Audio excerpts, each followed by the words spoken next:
Hello, this is Angelia with today's Bible reading. Today's reading comes from Genesis 16, Sarai and Hagar. As we know, there was some drama there.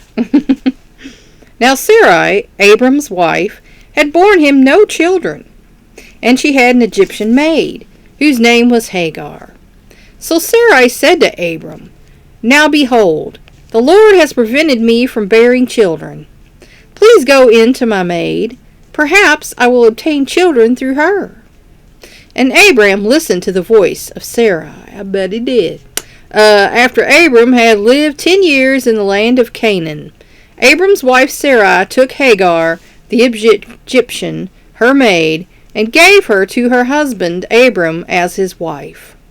He went in to Hagar, and she conceived. And when she saw that she had conceived, her mistress was despised in her sight.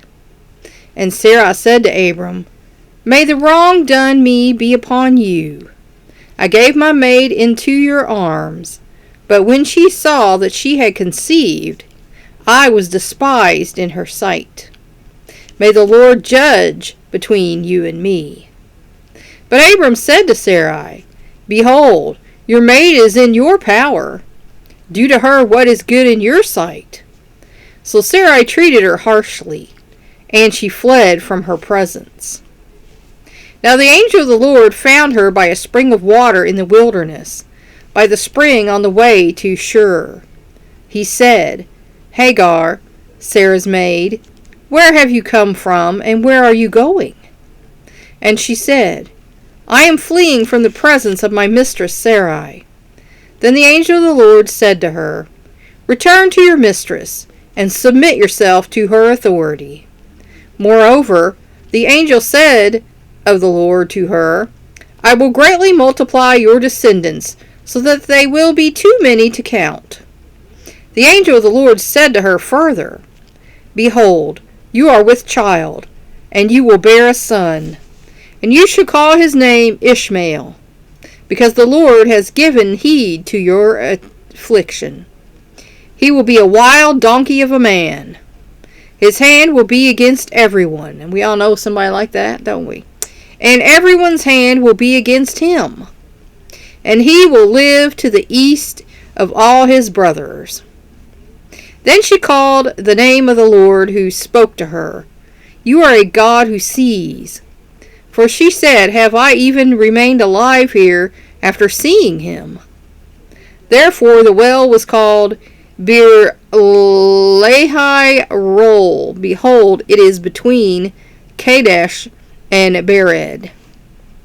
So Hagar bore Abram a son, and Abram called the name of his son, whom Hagar bore, Ishmael. Abram was 86 years old when Hagar bore Ishmael to him.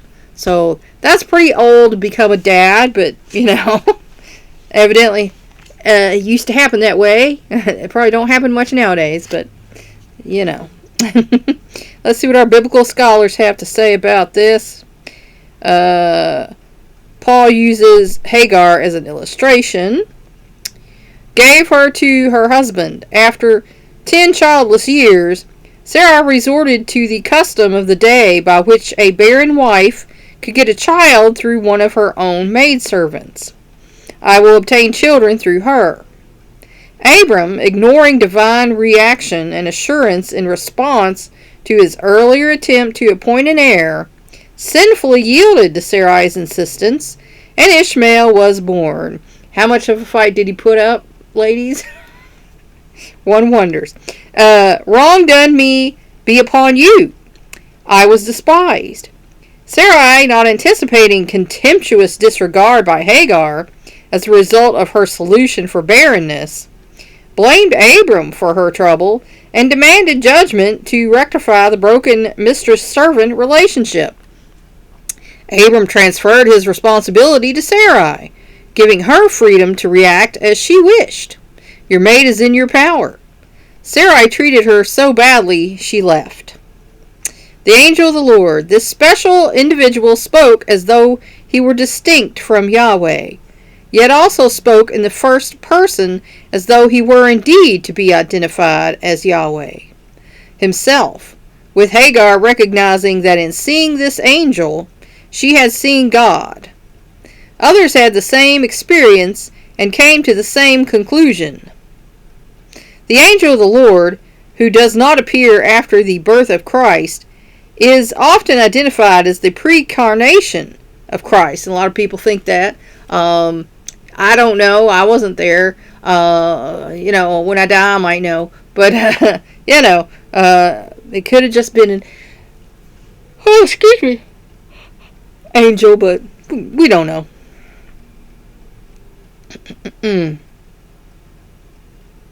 Shur, south of Canaan and east of Egypt, which meant that Hagar attempted to return home to Egypt. Hagar, Sarah's maid.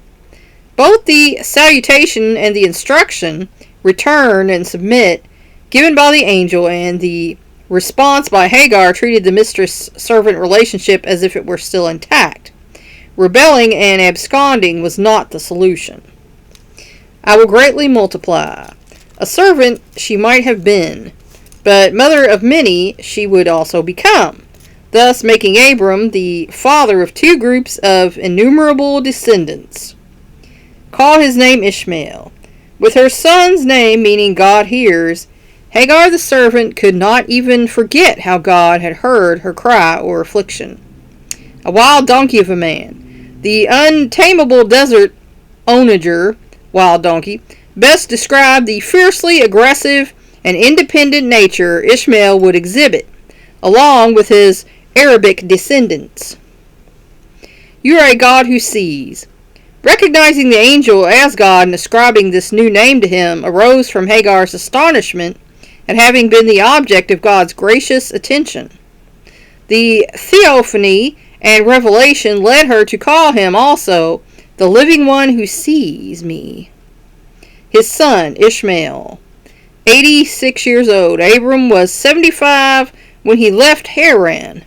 There would be a 13-year interval until 117:1 verse picks up and the narrative again. So, yeah. He was a pretty old fella.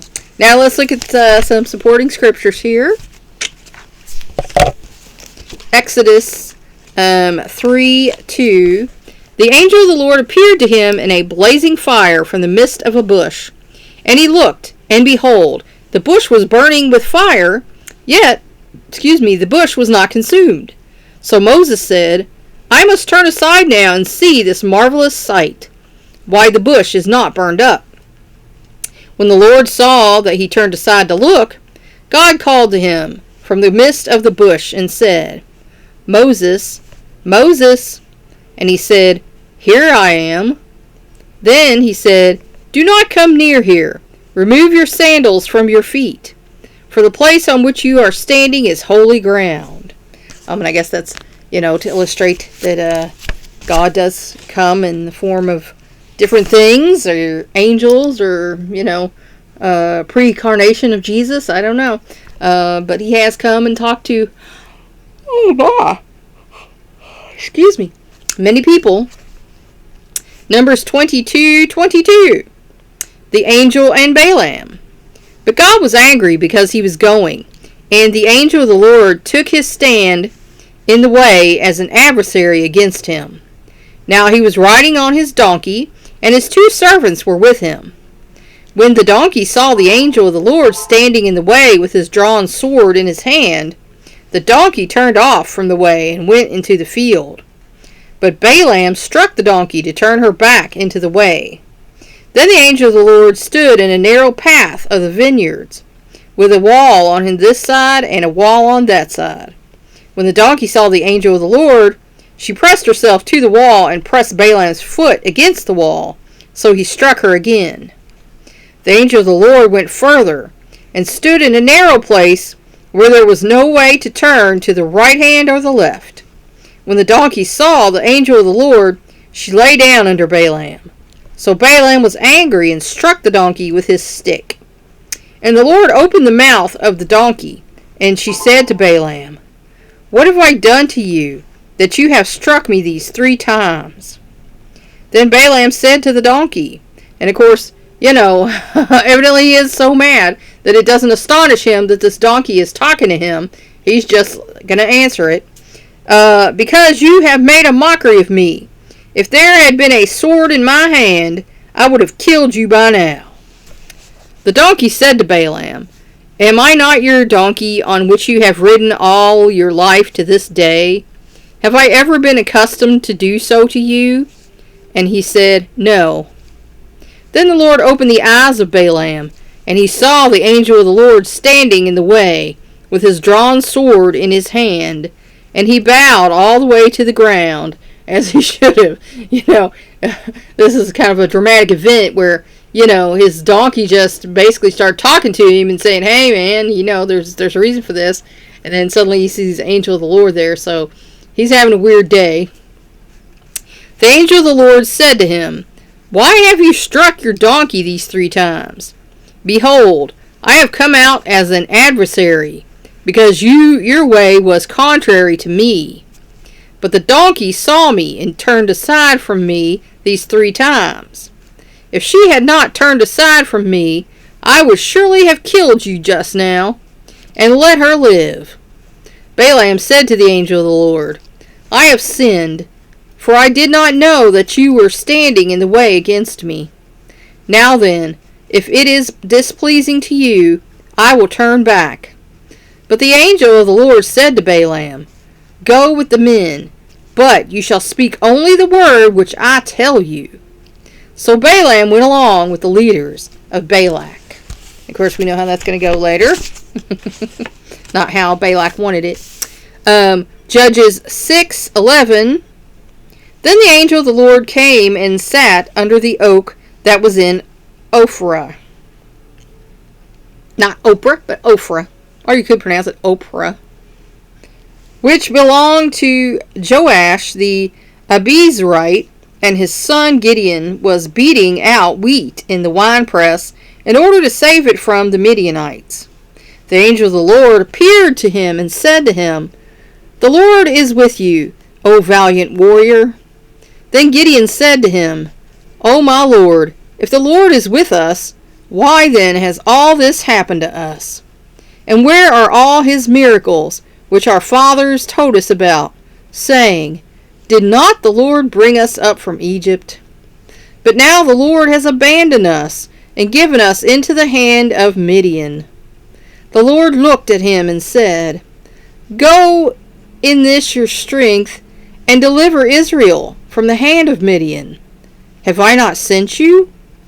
He said to him, O Lord, how shall I deliver Israel? Behold, my family is the least in Manasseh, and I am the youngest in my father's house. But the Lord said to him, Surely I will be with you, and you shall defeat Midian as one man. So Gideon said to him, If now I have found favor in your sight, then show me a sign that it is you who speak with me. Please do not depart from here until I come back to you, and bring out my offering and lay it before you. And he said, I will remain until you return. Then Gideon went in and prepared a young goat and unleavened bread from an ephah of flour. He put the meat in a basket, and then the broth in a pot, and brought them out to him under the oak, and presented them. The angel of the Lord said to him, Take the meat and the unleavened bread, and lay them on this rock, and pour out the broth. And he did so. Then the angel of the Lord put out the end of the staff that he had in his hand, and touched the meat and the unleavened bread. And fire sprang up from the rock, and consumed the meat and the unleavened bread. Then the angel of the Lord vanished from his sight. When Gideon saw that he was the angel of the Lord, he said, Alas, O Lord God, for now I have seen the angel of the Lord face to face. Then the Lord said to him, Peace to you, do not fear, you shall not die. So, a lot of folks getting visitations here. I only get to see them in my dreams. Judges 13:2. There was a certain man of Zorah of the family of the Danites, whose name was Manoah, and his wife was barren and had borne no children. Then the angel of the Lord appeared to the woman and said to her, Behold now, you are barren and have borne no children, but you shall conceive and give birth to a son.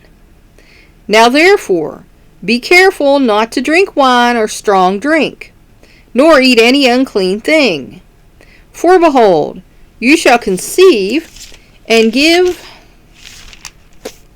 birth to a son, and no razor shall come upon his head, for the boy shall be a Nazarite to God from the womb, and he shall begin to deliver Israel from the hands of the Philistines.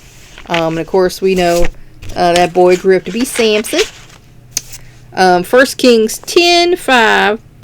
The food of his table, the seating of his servants, the attendance of his waiters and their attire, his cupbearers, and his stairway by which he went up to the house of the Lord. There was no more spirit in her. Then she said to the king, It was a true report which I heard in my own land about your words and your wisdom. Nevertheless, I did not believe the reports, until I came and my eyes had seen it. And behold, the half was not told me. You exceed in wisdom and prosperity the report which I heard. And so Queen of Sheba was a little amazed at Solomon and his splendor. So that's what went on with Sarai and Hagar. Amen. Please like and share this word so we can spread it around the world. If you want to help me out, subscribe to my YouTube channel. If you want to help me out even more, go to my Patreon page and become a patron. Thanks for watching. That's all for now. Until next time.